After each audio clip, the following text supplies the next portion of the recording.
Durarara is actually slowly starting to get up into the wild part of what makes Durarara Durarara. I mean, like, sure, the entire first season was about all of our main characters coming together, and of course we know that whole first season. The second season now is about change, and excuse me, looking at this change, things are getting pretty fucking weird. Because really, when you look at it, it's like, or at least just looking at this episode alone, okay, is that the Owl Group is now talking to Mikado, asking him, it's like, okay, do you want to be our allies or enemies? Of course, he wants to be their allies, because nobody really wants to be on their shit list. And of course, he's a humble kid over there, man, who doesn't want to step on anyone's toes, of course. And then that's when, I forget that reporter's name, but like, he wants to ask his daughter, the other girl who also sort of has Psycha implanted into her body, and she does have the Psycha's abilities, and she is working for Izuya. And pretty much that's sort of like the main goal here of talking about, okay, what does, are you going to help them? Of course, they put an APB out for. Then the next major part of this was talking about how does Mikado sort of see the battle that is going on, or at least like, how does he feel about what is going on with the Yellow Scarves and what they want to do. And pretty much he went on to say that he knows all about that. He knows about the rumors. He knows about Henri's abilities. He knows pretty much just about everything that's going on with everybody. Everything that he does now, to a certain extent, is just an act to pretty much sort of like keep things in order. And I understand where Celti's coming from when she was telling him, it's like, you're crazy, you shouldn't be doing this, blah, blah, blah. And I understand the way how that Masaomi was pretty much telling him to step away earlier on in the season.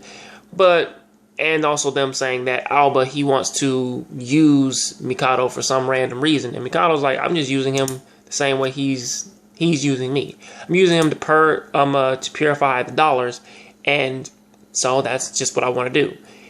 Whereas Celti sort of said like, if you purge out the bad people, then like, there's you're gonna do bad elsewhere.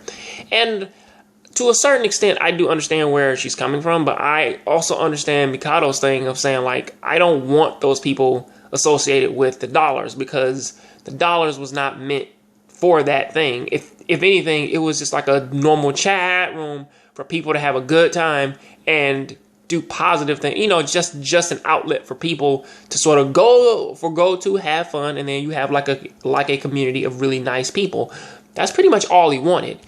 And if he wants to purge those folks out, then I understand it. The problem where is that if they're not following along to this point, the reason why he wants to destroy the dollars as of right now is because of the simple fact of the blue squares are now just like how they did with the Yellow Scarves in the first season. He gets the feeling that the Yellow Scarves are going to do that with this season, and they have. And Mikado, he has been working with them. However, he's slowly starting to get to that point to where you see a little bit of Izuya coming out of him, which is pretty crazy. The only thing he needs now is just the fighting ability. But then again, I think Izuya's like in his 20s. And he's been running from Shizuo for a good while now, so he does have a good amount above it. I mean, like, he does have like a few things above him in terms of the physical department, but Also, in the second half of this, let's talk about Izuya. Izuya has taken down the entire Yodogiri organization, which is actually really crazy. He's taken them all down thanks to a certain somebody who has a bulletin out for her. And of course, that's when he talks to their secretary. And pretty much she does leave a pretty good piece of interesting information. Because, like, I think he's looking for Namie. And nobody wants to tell him, but But she does sort of ask him, and also she is also an information broker. However, at the same time, she also sells supernatural abilities and items to people because that's why she wants Celti's head. She wants to take it and sell it to somebody, just like how she did Psycha. However, I think that her, Henri, and I forget that other girl's name, but I believe that they are the only ones who honestly, to my knowledge, have a Psycha within them. And as she pretty much pointed out, Psycha reproduces two ways. It's a sword that when it does slash people, it those people, they actually like become the sword's children, and they have to do what it says. However, if you're cut by another Psycha sword, as presented in the first season, you steal all that other person's children, then they have to remake them all over again. She goes on to say that there's a second way, which that if you break it apart and put it into another sword, then or forge it into another blade, then that's how Psycha reproduces again, and then it can turn into so many different blades and so on and so forth. It's actually pretty interesting. However, I will be real though, is that I think that Henri's Psycha, hers is the only one that actually interacts up on its own, because I guess probably because like they really didn't want to talk a little bit too much about most of the other ones, but for hers seems to be the only one that actually sort of has a conscience of its own. But honestly, this episode, it does sort of end in a very weird place, with Celti heading home, thinking over everything, and then when she gets home, they're throwing a party,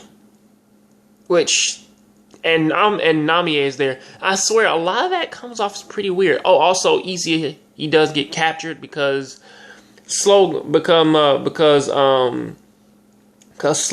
actually cut by the secretary, and of course, that's how he gets captured.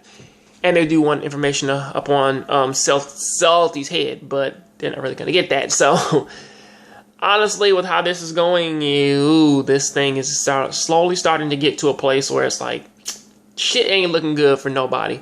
I will give props to most of the other people in the series so far, as that has been getting that as much shit has been going on. They have pretty much kept every character so far straightforward, to the point, interesting, and they sort of have their own little quips and relationships, something that I do like. But until then, that is what I gotta say about that. Please tell me what you think about this down there in the comment section. Catch you guys on next Jongravesshow. Please keep watching anime, keep playing video games.